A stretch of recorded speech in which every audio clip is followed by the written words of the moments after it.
तो दोस्तों आज की इस वीडियो में हम जानेंगे कि MEP का क्या स्कोप है।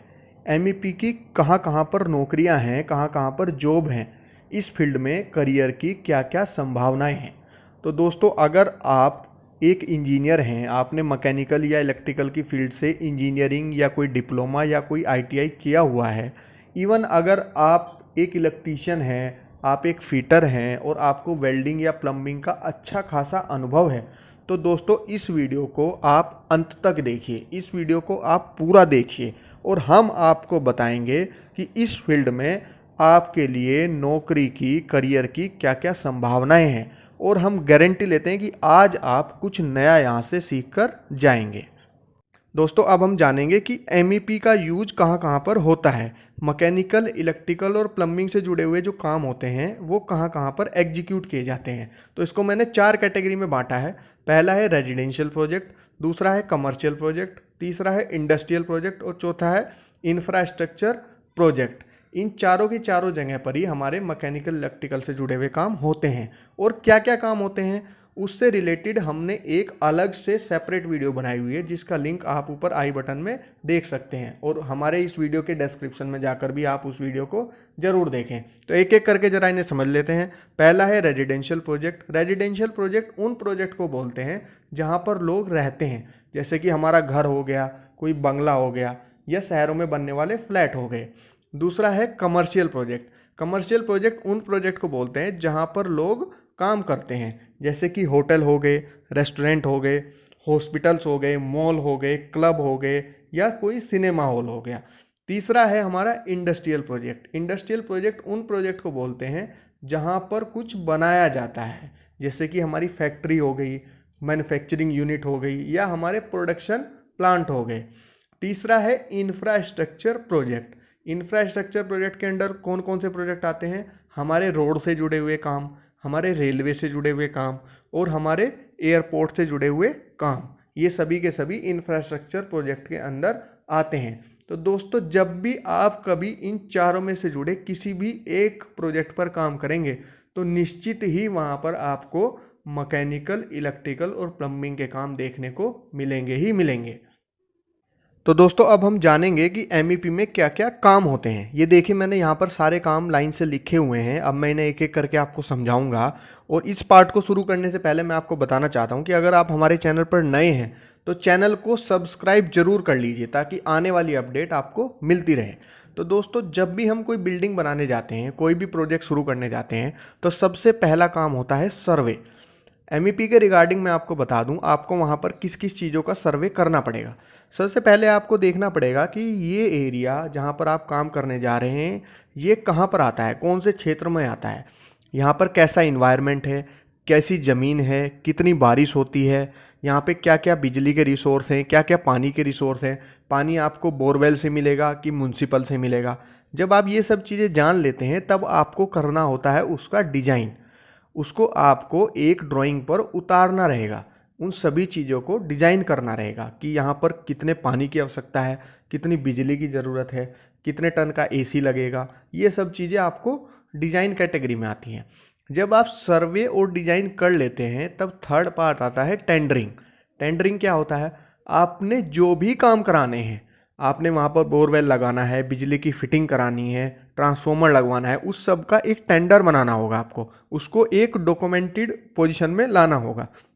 जब आप टेंडर बना लेंगे तब आपको ज़रूरत रहेगी प्लानिंग करने की। अब प्लानिंग में क्या होगा? प्लानिंग हमारे लिए इसलिए ज़रूरी है ताकि हम सही समय पर सही मटेरियल मंगा सकें और सही जो हमारा काम करने वाला है उसको बुला सकें। अगर हमारी दीवारें ही खड़ी नहीं होंगी तो हम वहाँ पर टॉयलेट या किचन कैसे बना पाएंगे? अगर हमारा रूम ही नहीं बनेगा तो हम उसके अंदर अपने बिजली के उपकरण कैसे लगा सकेंगे? इसलिए हमें प्लानिंग करनी किसी भी काम की बहुत ही ज़रूरी है। तो जो हमारा दूसरा हेड हो गया वो हो गया प्लानिंग एंड टेंडरिंग। सबसे पहले हमने सर्वे किया, फिर हमने डिज़ाइन किया और जब डिज़ाइन हो गया तब हमने एक टेंडर बनाया और उसको प्लान किया कि काम को कैसे कैसे करेंगे। अब काम को करने के लिए कुछ लोगों की भी हमें ज़रूरत होगी, तो उसके लिए हम करते हैं कॉन्ट्रैक्टिंग। हमें देखना पड़ेगा कि मार्केट में कौन कौन वो लोग हैं जो बिजली का काम करते हैं, जो हमारे इलेक्ट्रीशियन हमें प्रोवाइड करा सकते हैं, जो हमारा प्लम्बिंग का काम करते हैं, जो वेल्डिंग कर सकते हैं। ठीक है, ये सब हम कॉन्ट्रैक्टिंग में देखेंगे। फिर हमें करना पड़ेगा प्रोक्योरमेंट। जो भी हमें काम करने हैं उससे रिलेटेड फिटिंग्स, उससे रिलेटेड साजो सामान हमें खरीदना रहेगा। जैसे कि उदाहरण के तौर पे अगर आप एक टॉयलेट बनाने जा रहे हैं तो आपको टॉयलेट में लगने वाले सारे के सारे सामान टाइम से खरीदने पड़ेंगे। आपको देखने पड़ेंगे कि कहाँ पर वो सामान आपको सस्ते मिल रहे हैं। इस फील्ड को बोलेंगे हम प्रोक्योरमेंट। अब आपके पास काम करने वाले लोग भी आ गए, मैन पावर भी आ गई और मटेरियल भी आ गया। अब हमारा काम रहेगा उस कार्य को एग्जीक्यूट कराना, उसको हमें अब बनाना है। तो ये किस फील्ड में आता है? ये आता है एग्जीक्यूशन एंड बिलिंग। सबसे पहले जितना भी हमें डिजाइन मिला है, जो भी हमारी प्लानिंग हुई है और जो भी कॉन्ट्रैक्टर और हम सामान लेके आए हैं, उनसे हमें सारा काम एग्जीक्यूट कराना होगा। और उन्होंने जो काम एग्जीक्यूट किया है उसका मेजरमेंट करके हमें बिलिंग करानी होगी। तो एग्जीक्यूशन एंड बिलिंग हमारा इस कैटेगरी में आता है। और जब हमारी चीज़ बनकर खड़ी हो जाएगी, वो तैयार हो जाएगी, तब हमें उसे लाना होगा ऑपरेशन में। ऑपरेशन में लाना होगा। अगर आपने कोई टॉयलेट बना लिया तो आपको उसे ऑपरेशन में लाना होगा। अगर आपने कोई ट्रांसफार्मर लगा दिया तो आपको उसे ऑपरेशन में लाना होगा, उसको चलाना होगा। और उसको रन करने के लिए कॉन्टिन्यूसली आपको ज़रूरत होगी उसकी मेंटेनेंस करने की। टाइम टू टाइम वो उपकरण आपका मेंटेनेंस मांगेगा। तो वो किस कैटेगरी में आएगा? वो आएगा हमारा ऑपरेशन एंड मेंटेनेंस की कैटेगरी में। तो दोस्तों, ये जितने भी काम मैंने लिखे हैं, इन सभी को करने के लिए आपको चाहिए इंजीनियर जो मैकेनिकल और इलेक्ट्रिकल की फील्ड से जुड़े हुए हों। आपको चाहिए सुपरवाइजर जो खड़े होकर आपका काम एग्जीक्यूट करा सकें। आपको चाहिए डिजाइन से जुड़े हुए ड्राफ्टमैन। आपको चाहिए काम करने के लिए इलेक्ट्रीशियन, प्लम्बर, वेल्डर, फिटर। इन सभी मशीनों को चलाने के लिए चाहिए ऑपरेटर, हेल्पर। तो इन सभी कामों को करने के लिए आपको हेल्पर से लेके मैनेजर तक के लोगों की ज़रूरत होगी, जो क्या करेंगे? आपके इन सभी चीज़ों को ऑपरेट कराएंगे। अगर आप अपना काम खोलना चाहते हैं, आप ऑक्यूपेशन देख रहे हैं इस फील्ड में, तो आप यहाँ पर देख सकते हैं मैंने लिखा है कॉन्ट्रैक्टिंग, प्रोक्योरमेंट एंड मेंटेनेंस।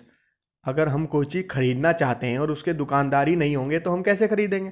तो इसलिए इस फील्ड में आप अपना काम भी कर सकते हैं। आप एमईपी से जुड़ी हुई फिटिंग हो गई, या जो भी उपकरण हैं, मोटर हैं, पंप हैं, बिजली के सामान हैं, पानी के पाइप हैं, उन सब के लिए आप प्रोक्योरमेंट करेंगे। और उस प्रोक्योरमेंट को कहाँ से करेंगे? उसके लिए आपको चाहिए दुकानदार जो इन्हें बेचेंगे, और जो इन्हें लगाएंगे, जो एग्जीक्यूट करेंगे, उसके लिए आपको चाहिए कॉन्ट्रैक्टर। और कॉन्ट्रैक्टर के पास होनी चाहिए अच्छी खासी टीम, जिसमें इलेक्ट्रीशियन, फिटर, प्लम्बर, वेल्डर हों। तो अगर आप अपना भी काम करना चाहते हैं तो आप कॉन्ट्रैक्टिंग कर सकते हैं, आप प्रोक्योरमेंट के जुड़े हुए काम खोल सकते हैं, और आप मेंटेनेंस से जुड़े हुए काम भी कर सकते हैं। जब कोई चीज़ चलेगी तो वो मेंटेनेंस भी मांगेगी ही मांगेगी। हर एक मशीनरी का एक मेंटेनेंस होता है एक टाइम पीरियड के बाद। तो हमें मेंटेनेंस के लिए किन लोगों की ज़रूरत होगी? हमें वहाँ पर जो उन्हें मेंटेन कर सकें, ऐसे इलेक्ट्रीशियन और ऐसे ऑपरेटर्स की ज़रूरत होगी। तो आप इस फील्ड में मेंटेनेंस से जुड़े हुए काम भी कर सकते हैं। और अगर मैं एक हेल्पर से लेके एक मैनेजर तक की तनख्वाह की बात करूं तो आप इसमें 25,000 से लेकर लाखों तक की कमाई कर सकते हैं। 5 से 6 लाख रुपए पर मंथ की सैलरी भी आप इस फील्ड में पा सकते हैं। और अगर आप अपना काम खोल रहे हैं, अपना ऑक्यूपेशन कर रहे हैं, चाहे वो प्रोक्योरमेंट में हो, चाहे वो कॉन्ट्रैक्टिंग में हो, चाहे वो मेंटेनेंस में हो, तो भी आप लाखों की बिलिंग मंथ में कर सकते हैं।